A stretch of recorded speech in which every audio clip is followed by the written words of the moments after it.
Assalamualaikum warahmatullahi wabarakatuh. Baiklah, saya Rodatul Jana, jurusan Psikologi. Saya selaku presenter dalam video pembahasan atau video presentasi makalah dari kelompok 1. Pada video kali ini, kami dari kelompok 1 akan mempresentasikan hasil diskusi kami yang berjudul Konsep Manusia Menurut Al-Quran dan Hadis. Dan pada video kali ini, kami akan mempresentasikan 4 poin dari makalah kami. Yang pertama yaitu konsep manusia menurut Al-Quran dan Hadis yang akan dijelaskan oleh Azriatul Jamila dari jurusan PG PAUD.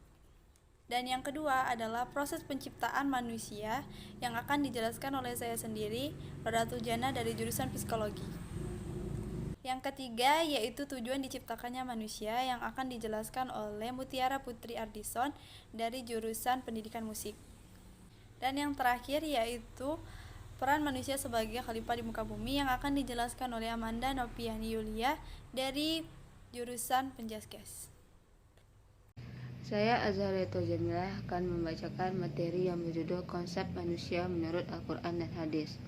A. Konsep manusia menurut Al-Quran dan Hadis.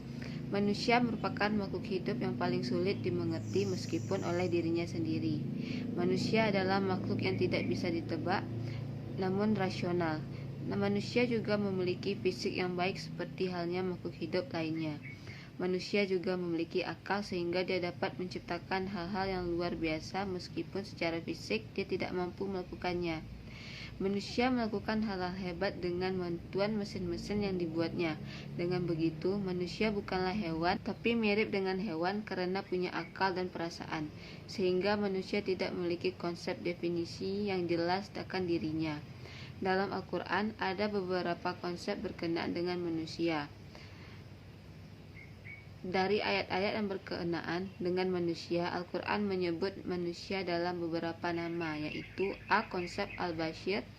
Penelitian terhadap kata manusia yang disebut Al-Quran dengan menggunakan kata Bashar menyebutkan bahwa yang dimaksud manusia Bashar adalah anak turunan Adam, makhluk fisik yang suka makan dan berjalan ke pasar. Aspek fisik itulah yang membuat pengertian Bashar mencakup anak turun Adam secara keseluruhan. Kata Bashar disebutkan sebanyak 36 kali dalam bentuk tunggal dan hanya sekali dalam bentuk mutsana. Berdasarkan konsep Bashar, manusia tidak jauh berbeda dengan makhluk biologis lainnya. Dengan demikian, kehidupan manusia terikat pada kaidah prinsip kehidupan biologis seperti berkembang biak. Sebagaimana halnya dengan makhluk biologis lain, seperti binatang. Mengenai proses dan fase perkembangan manusia sebagai makhluk biologis, ditegaskan oleh Allah Subhanahu wa Ta'ala dalam Al-Quran, yaitu 1. Prenatal atau sebelum lahir. Proses penciptaan manusia berawal dari pembuahan atau pembuahan sel dengan sperma dalam rahim. Pembukaan fisik. Surah Al-Mu'min ayat 12-14. 2.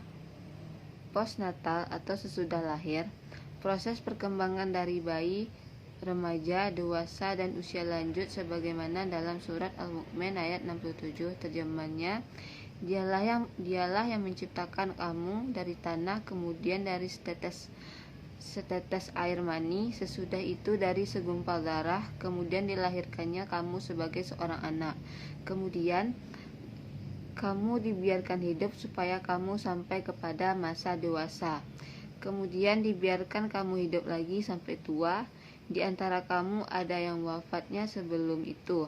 Kami perbuat demikian supaya kamu sampai kepada ajal yang ditentukan dan supaya kamu memahaminya. Secara sederhana, Quraisy Shihab menyebutkan bahwa manusia dinamai Bashar karena kulitnya yang tampak jelas dan berbeda dengan kulit-kulit binatang yang lain. Dengan kata lain, kata Bashar senantiasa mengacu pada manusia dari aspek lahiriahnya, mempunyai bentuk tubuh yang sama, makan dan minum dari bahan yang sama yang ada di dunia ini, dan oleh pertambahan usianya, kondisi fisiknya akan menurun, menjadi tua, dan akhirnya ajal pun menjemputnya. Dengan demikian, dapat dikatakan bahwa manusia dalam konsep al-bashir ini dapat berubah fisik, yaitu semakin tua fisiknya akan semakin lemah dan akhirnya meninggal dunia. Dalam konsep al-bashir ini juga dapat tergambar tentang bagaimana seharusnya peran manusia sebagai makhluk biologis, bagaimana dia berupaya untuk memenuhi kebutuhannya secara benar sesuai tuntunan penciptaannya, yakni dalam memenuhi kebutuhan primer, sekunder, dan tersier. B. Konsep al-insan. Kata insan bila dilihat asal kata al-nas berarti melihat, mengetahui, dan meminta izin.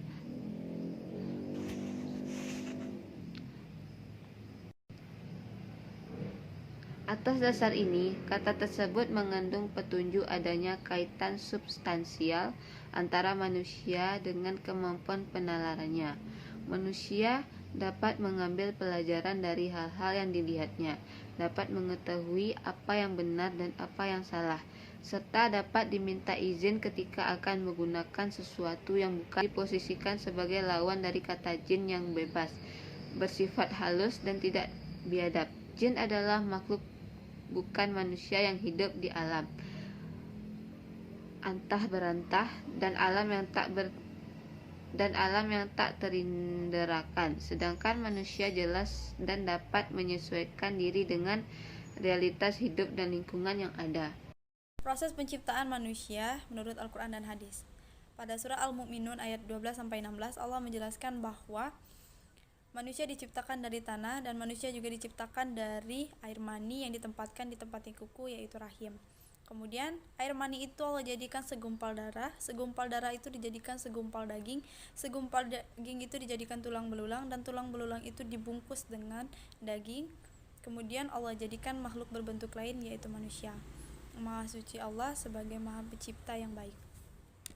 Dan pada surah Al-Mu'min ayat 67-68 Allah menjelaskan ketika kita sudah dilahirkan sebagai seorang anak, kemudian kita dibiarkan sampai dewasa dan dibiarkan hingga tua, dan di antara kita juga ada yang diwafatkan sebelum itu, supaya kita sampai kepada ajal kita dan memahami bahwa Allah yang Maha menghidupkan dan Maha mematikan.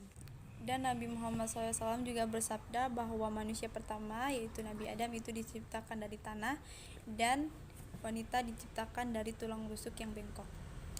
Tujuan manusia diciptakan. Keberadaan manusia di muka bumi ini bukanlah untuk main-main, senda gurau, tidak tentu arah, dan tidak tahu dari mana datangnya dan mau kemana tujuannya. Sesuai dengan firman Allah. Bismillahirrahmanirrahim. Wa ma khalaqtul jinnah wal insan illa liya'budun. Yang artinya, dan aku tidak menciptakan jin dan manusia, melainkan supaya mereka mengabdi kepadaku. Quran Surat Az-Zariyat ayat 56. Dari ayat tersebut dapat diambil kesimpulan bahwa kedudukan manusia dalam sistem penciptaannya adalah sebagai hamba Allah, dan tujuan penciptaan manusia adalah untuk menyembah Allah.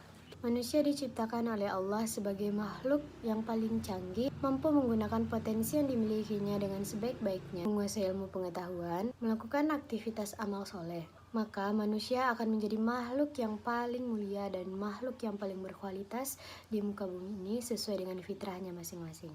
Peran khalifah di bumi. Dalam perjalanan hidup dan kehidupannya, manusia sebagai makhluk Allah pada dasarnya mengemban amanah atau tugas-tugas kewajiban dan tanggung jawab yang dibebankan oleh Allah kepadanya agar dipenuhi, dijaga, dan dipelihara dengan sebaik-baiknya. Amanah hamba terhadap Tuhannya, yakni suatu yang harus dipelihara dan dijaga oleh manusia, yang berupa mengikuti segala perintahnya dan menjauhi segala larangannya, serta menggunakan alat-alat potensialnya dan anggota badannya dalam berbagai aktivitas yang dapat menimbulkan kemanfaatan baginya dan dapat mendekatkan diri kepada Tuhannya. Sehingga bila manusia melanggar, maka berarti dia berkhianat kepada Tuhannya. Amanah hamba terhadap sesama manusia, yakni mengembalikan barang-barang titipan kepada pemiliknya dan tidak mau menipu, serta menjaga rahasia seseorang yang tidak pantas dipublikasi. Dan amanah manusia terhadap dirinya, yakni berusaha melakukan hal-hal yang lebih baik dan lebih bermanfaat bagi dirinya untuk kepentingan agama dan dunianya, tidak melakukan hal-hal yang membahayakan dirinya baik untuk kepentingan akhirat maupun dunianya, serta berusaha menjaga dan melihara kesejahteraan dirinya. Tugas manusia sebagai hamba Allah. Tugas hidup manusia sebagai Abdullah merupakan realisasi dari mengemban amanah dalam arti memelihara beban atau tugas kewajiban dari Allah yang dipatuhi kalimat la ilaha illallah atau kalimat tauhid atau ma'arifah kepadanya. Tugas hidup manusia sebagai Abdullah bisa dipahami dari firman Allah dalam Quran surat Az-Zariyat ayat 56. Dan aku tidak menciptakan jin dan manusia melainkan supaya mereka mengabdi kepadaku. Tugas manusia sebagai khalifah Allah. Tugas hidup manusia juga sebagai khalifah Allah di muka bumi. Hal ini dapat dipahami dari firman Allah dalam Quran surat Al-Baqarah ayat 30. Ingatlah ketika Tuhanmu berfirman kepada para malaikat, sesungguhnya aku menjadikan seseorang khalifah di muka bumi. Mereka berkata, mengapa engkau hendak menjadikan khalifah di muka bumi itu orang yang akan membuat kerusakan padanya dan menumpahkan darah, padahal kami senantiasa bertasbih dan memuji engkau dan mensucikan engkau. Tuhan berfirman, sesungguhnya aku mengetahui apa yang tidak kamu ketahui. Apa yang dimaksud dengan khalifah? Kata khalifah berasal dari khalf, menggantikan, mengganti, atau kata khalafah, orang yang datang kemudian sebagai lawan dari kata salaf, orang yang terdahulu. Sedangkan arti khalifah adalah menggantikan yang lain.